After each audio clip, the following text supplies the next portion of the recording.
My name is Kathy, a 40-year-old office worker specializing in clerical work. I live with my husband, Bob, who is 3 years my senior and also works at the same company.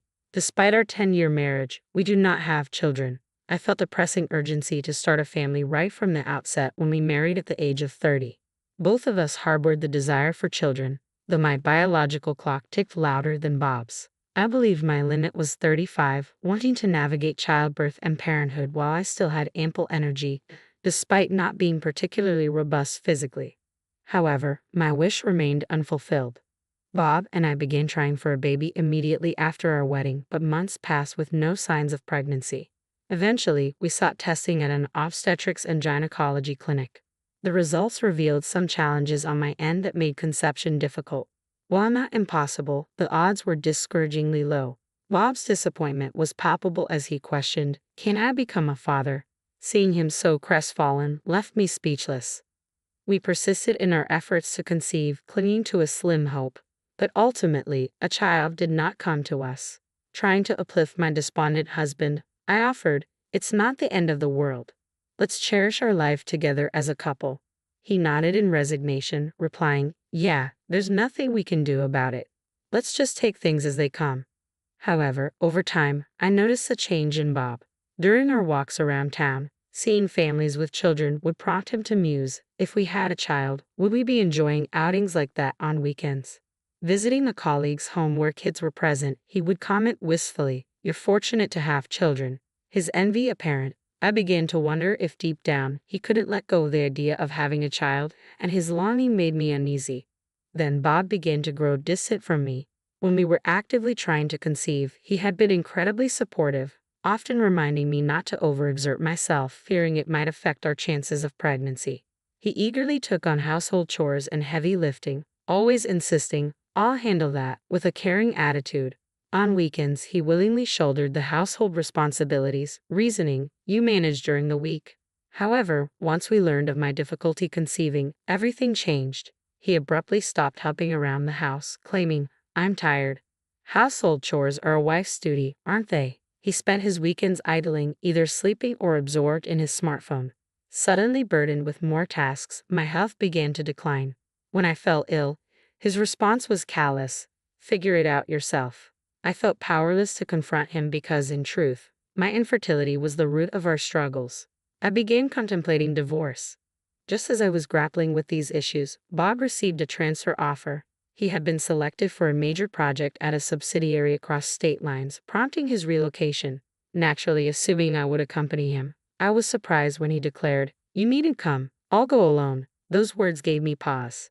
Perhaps his distance and coldness stemmed from frustration over our inability to have children. Separating temporarily might help him sort through his emotions, and we could possibly mend our relationship. Reluctantly, I agreed, saying, "All right, I'll stay here. Take care." I saw him off after his transfer. He returned home only about once a month, often leaving again soon after. While this became routine, I cherished those brief visits, believing that if he truly disliked me, he wouldn't bother to return. As time passed, Bob gradually began to change. Initially unchanged, he eventually softened. He started bringing me gifts, saying, "I picked this up for you. Enjoy." Despite his limited time, he accompanied me on shopping trips and checked in on me, asking, "Are you all right? Is something bothering you?" I began to believe he was reverting to his former caring self. Initially slated for a 1-year assignment, Bob ended up staying for 2 years due to project delays. By the second year, he ceased mentioning our inability to have children. When we encountered families with children, he no longer expressed bitterness but instead remarked, "We couldn't have children together, but I've made peace with it." I felt a wave of relief knowing he had come to terms with our situation. 2 years later, he completed his work assignment and returned home to me. "Welcome back. You must be exhausted." I greeted him. "I'm finally home. Now we can be together," he replied with calmness. Yet our peaceful reunion was short-lived. Upon his return, he approached me with surprising news. "There's a young relative in my family who had a baby before marriage. She feels unable to raise the child alone due to her age. Would you consider adopting the baby?" His proposal caught me off guard. "What's going on?" I asked in bewilderment. He explained, "Since we couldn't have our own child, I thought adopting this baby and raising it as our own could be a solution." Overwhelmed by this sudden request, I asked for time to think. But doubts nagged at me.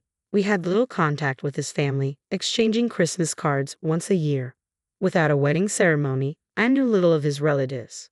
Reluctant to adopt a child from near strangers, I requested, could I meet the child's parents? I'd like to understand their situation better. He adamantly refused, asking, why does it matter who they are? Why this sudden interest? Sensing his defensiveness, I insisted on knowing more about the child's background and the father's whereabouts. He grew defensive, snapping, the father abandoned them. Okay. Stop prying into their lives. It's about helping a child in need. His reaction unsettled me. Then he exploded, enough. If you won't agree to this, it's over between us. Leave right now. In his outburst, I sensed his true motive. He prioritized having a child at any cost, disregarding my feelings entirely. It was clear where I stood in his priorities, and I realized I had reached my breaking point. Okay, I'll gather my things and go, I stated calmly. Swiftly, I packed my belongings and left our home that very day. With nowhere else to go, I sought refuge in a motel near the train station. The divorce proceedings with my husband proceeded smoothly. We resolved everything through our respective lawyers to prevent any conflicts, settling matters like alimony, property division, and other issues without incident. Feeling uncomfortable working at the same company as him, I made the decision to resign and secured a new job elsewhere. With proficiency in computer skills and administrative assistant certifications, I secured a position at a small law firm. Adjusting to my new workplace took some time, but I soon settled into a routine and found peace in my daily life. Having lived apart from my husband for 2 years, returning to an empty home had become my norm. One day, about a year into my new job, my ex-husband unexpectedly appeared at my workplace, holding a small child. Surprised to see me at the reception, he blurted out, "What are you doing here?" Clearly taken aback. "I work here. Why wouldn't I be?" I replied, puzzled. His face drained of color. Curious about the child he held, I guided him to meet with my supervising attorney, where a startling revelation unfolded. "Sir, I've had doubts since this child was born a year ago. I don't believe he's biologically mine," he confessed. Understanding the gravity of the situation, I asked, "If it's confirmed that the child isn't yours, what do you intend to do?" "I'll seek a divorce from my wife," he asserted. Legally, paternity disputes typically need to be raised within a year of the child's birth. Even if a DNA test proves the child isn't yours, you may still be obligated to pay child support, the attorney explained calmly. "What? That's absurd," he exclaimed. "It's a legal reality supported by Supreme Court precedents," the attorney affirmed. As a clerk, I diligently recorded their conversation, and during my work, a realization dawned on me. My ex-husband had cheated during our marriage and fathered a child from that affair.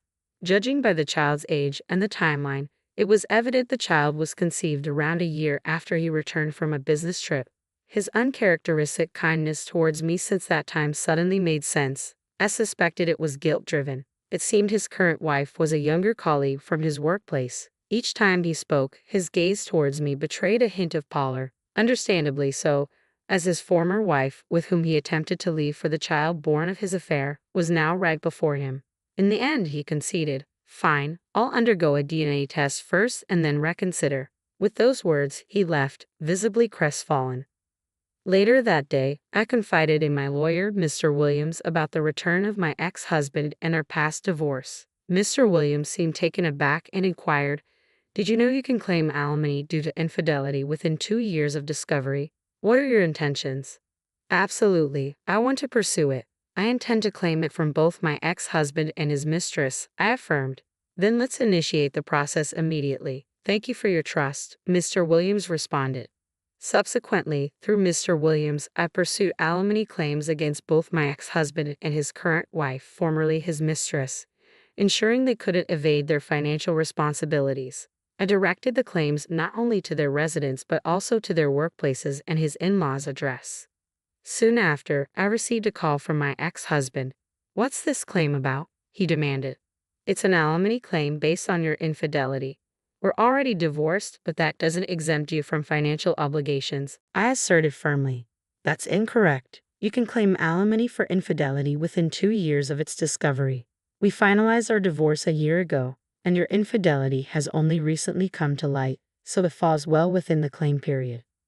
At that moment, a woman's voice I didn't recognize intervened and took over the phone. Hello? What's this claim about? She demanded.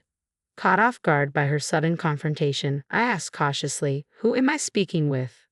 I'm his wife. Withdraw at least my part of this claim, she insisted firmly. But claiming alimony is a natural step after being betrayed, I countered. Listen, he told me he was single. I believed him and started a relationship. I had no idea he was married at the time, she argued defensively. That doesn't change the fact that you had an affair with my husband, I retorted. I'm demanding $20,000 from each of you. Our child will need financial support as they grow, she insisted. We can't afford such a large amount of $40,000. I responded. That's not my concern. You both work, and he holds a decently high position, so I don't see a financial issue, she shot back. Because of your claim, he's been demoted and had his pay reduced. I've also been downgraded to part-time, causing a drop in our income. We simply can't manage to pay such a sum, I exclaimed, my voice rising with frustration. Then ask your parents to cover it. I won't back down. I absolutely won't pay, she insisted firmly. Amidst her raised voice, he returned to the phone. I understand the financial strain this claim may cause, but I cannot withdraw it, I asserted firmly. By the way, let me share something significant while we're on this topic, I continued. What is it? He asked with evident curiosity. Do you recall we underwent fertility testing a few years ago? I queried. Yes, I remember. It revealed I had an issue, but you also had a problem, he recalled. You might find this surprising, but the test results actually indicated that both of us had fertility issues, I revealed calmly. You're joking, right? He responded incredulously. It's true. Although I had a known issue, the results showed you had one too. I chose not to disclose this to spare you the time, but I still have the test report. Would you like me to send it to you? I offered sincerely. No, that can't be true. It's impossible, he protested, clearly taken aback.